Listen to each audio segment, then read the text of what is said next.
조갑제 TV 시청자 여러분 안녕하십니까?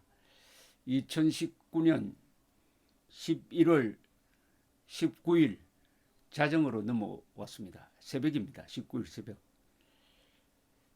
사흘 전에 조선일보의 윤평중 한신대 교수의 칼럼 한국당의 고함을 실었는데 이 글을 읽고 몇 분이 저한테 전화를 해 왔습니다. 저도 읽었습니다. 그러나 밑줄 치면서 읽지는 않았는데 그분들의 비판은 너무 자유한국당에 가혹하다는 이야기가 많았고 이틀 전이 되겠습니다만은 이 김세연 저 자유한국당 의원이 이 불출마를 선언하면서 상당히 좀 절박한 내용의 불출마 선언문을 읽었는데 그 논리가 윤평중 씨의 논리와 상당히 서로 비슷하다는 느낌을 받았습니다.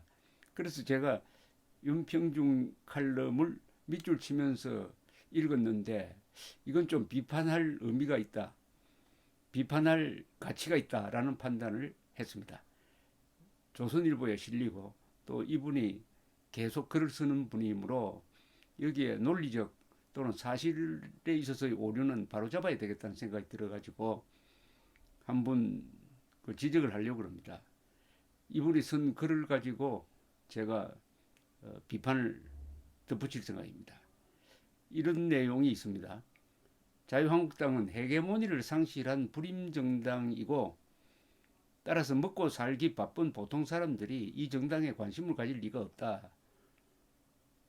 이건 좀 과장이죠. 한국당에 실망하지만은 관심을 꺼버린 것은 아닙니다.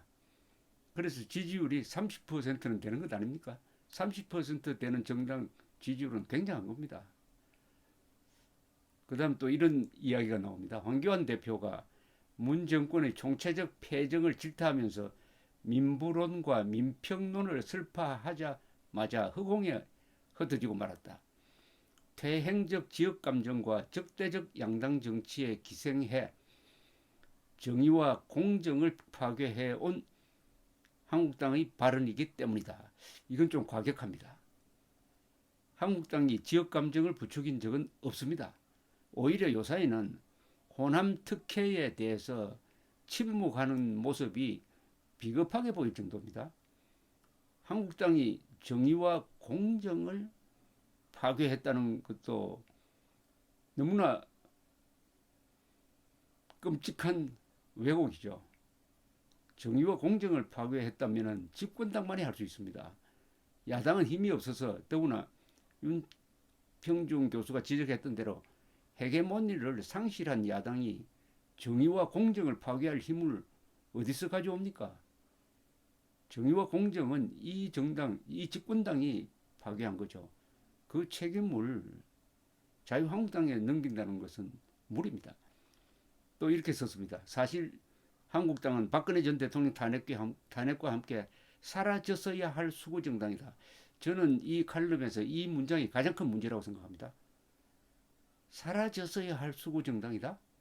수구정당이라고요? 수구란 말은 계급투쟁론자나 쓰는 용어 아닙니까? 한국당이 지키려 애쓰는 정치 이념은 자유민주 법치주의입니다. 이것은 수구가 아니라 진보적 이념이죠. 정치적 패배를 당했기에 수구라고 한다면은 이는 패배와 악을 동일시하는 반도덕입니다.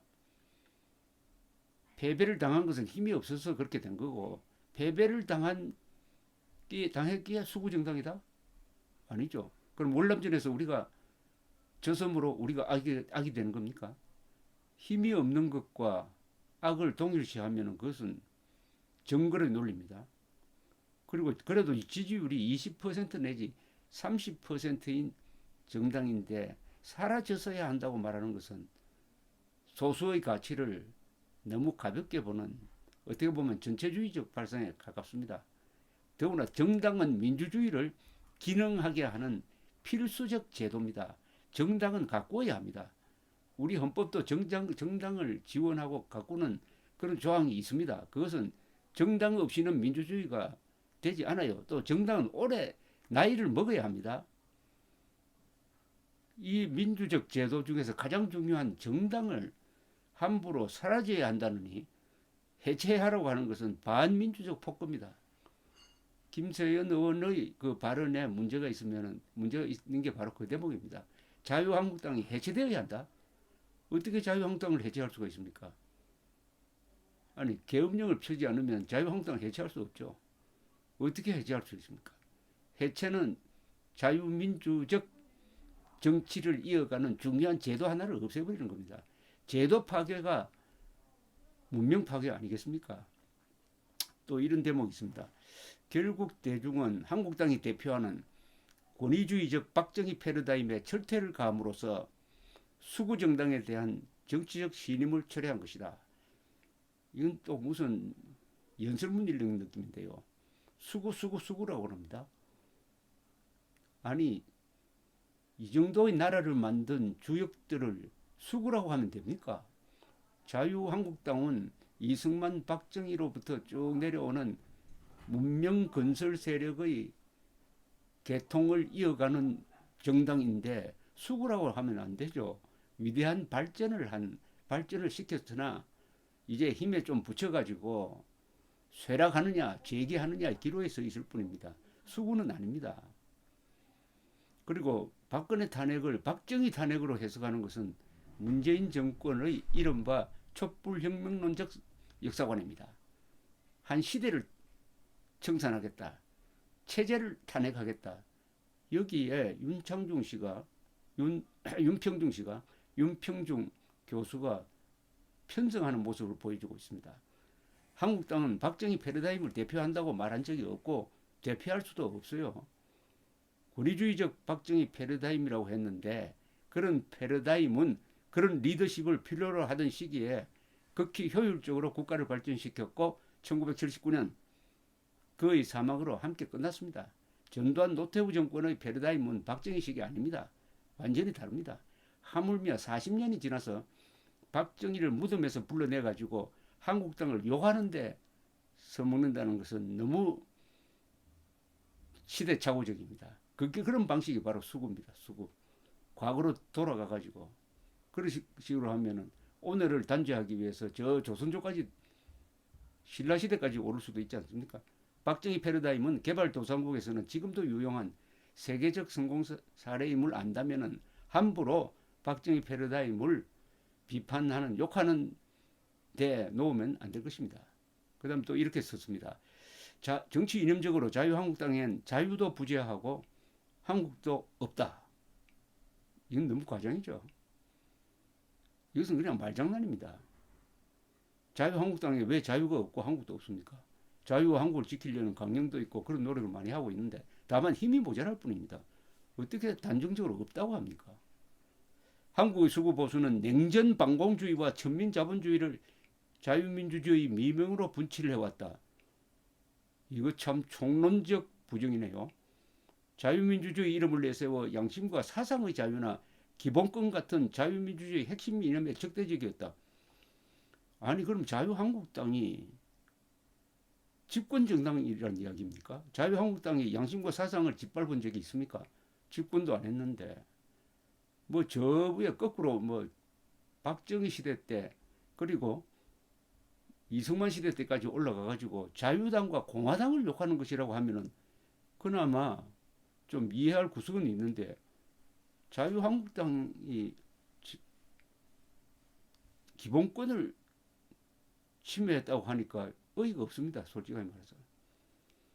정치 선동문이면 몰라도 지성인이 쓸 것은 아닙니다. 구체적 사례의 적시도 없이 이를 100으로 키우는 일반화식 총체적 부정입니다. 공허한 과정입니다. 더구나 냉전이 계속되는 한반도에서 반공주의는 꼭 있어야 할 것이고 자유민주주의와 배치되는 개념이 아니고 자유민주주의를 수호하는 이념인 것입니다. 반공자유민주주의라야 합니다. 반공주의도 안 됩니다. 그렇다고 자유민주주의만으로도 안 됩니다. 이게 결합되어야 합니다.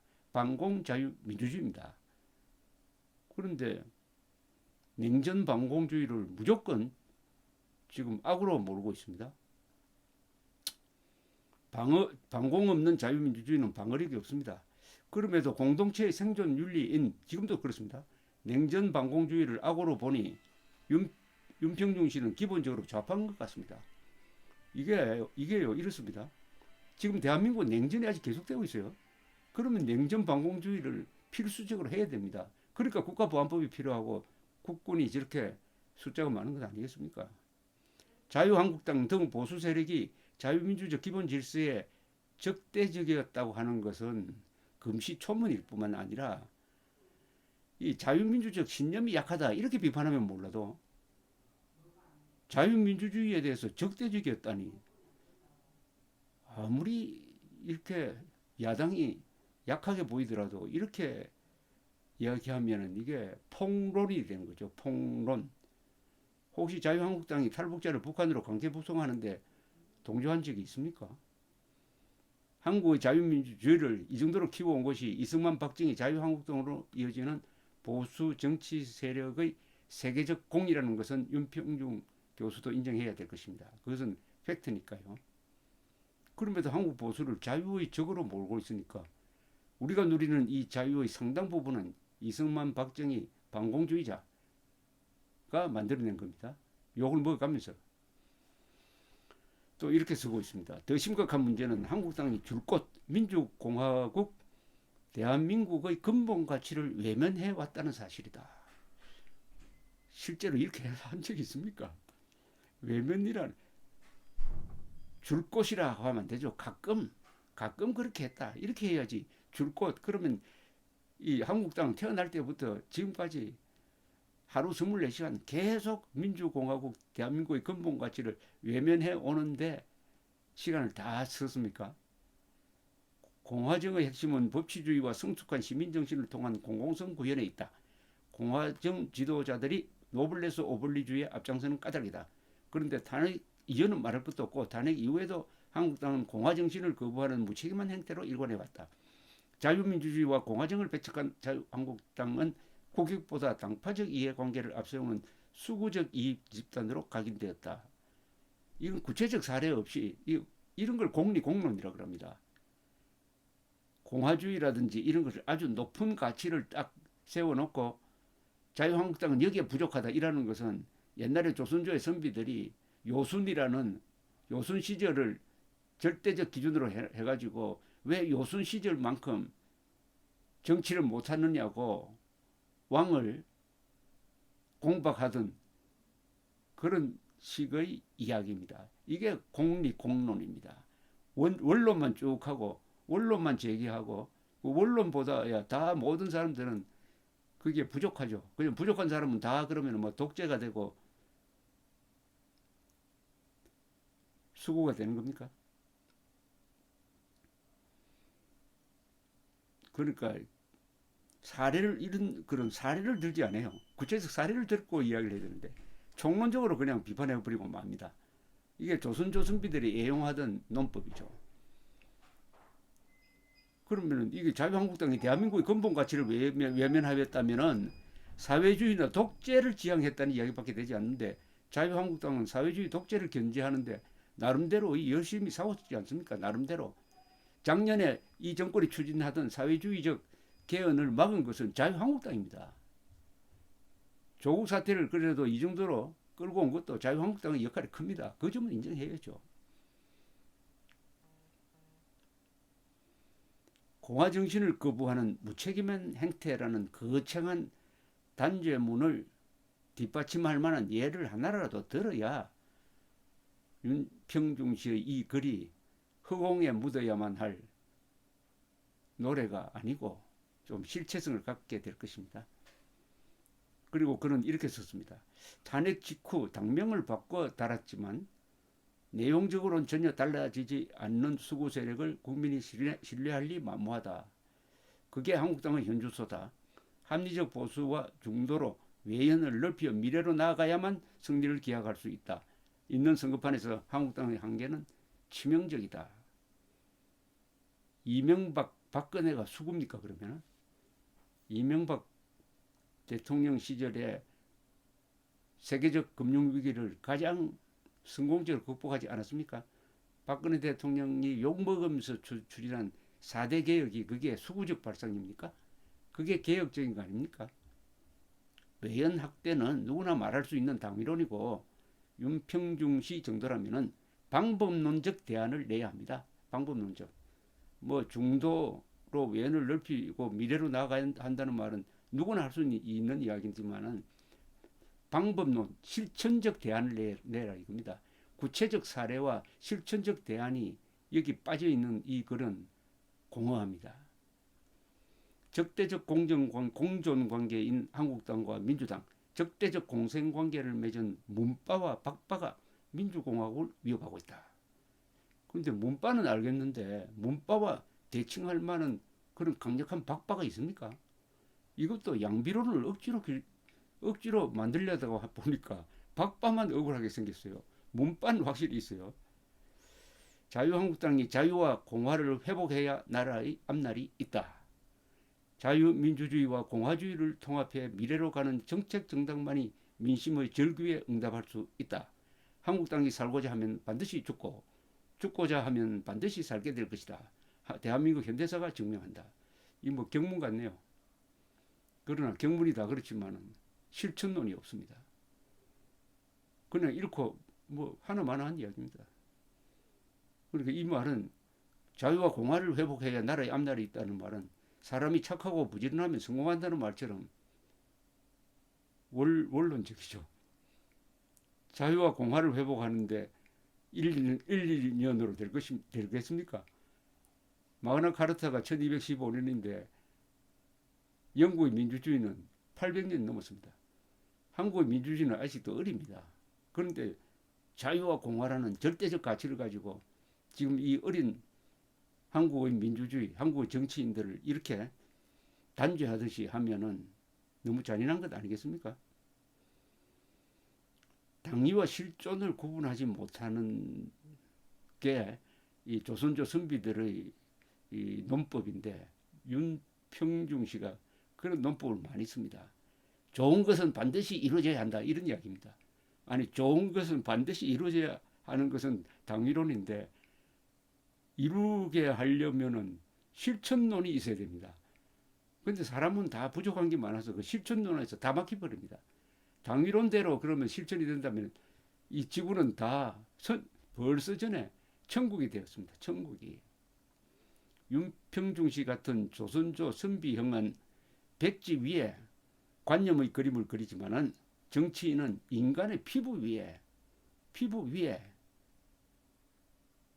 삶을 그려야 합니다. 그리고 살고자 해야 사는 것이지 죽자고 해서 사는 경우를 저는 본 적이 없습니다. 살고자 하면 반드시 죽는다는 말은 이게 다 말장난입니다. 살고자 하면 살고 죽고자 하면 죽는 겁니다. 그러니까 말장난 좋아하는 지식인들이 수첩에서 적어가지고 이걸 현실 정치에서 이전 투구하고 있는 공화당에게 들려주려고 하는 발상 자체가 오만이고 허영입니다. 허공에 묻어야만 할 노래처럼 읽혔습니다. 감사합니다.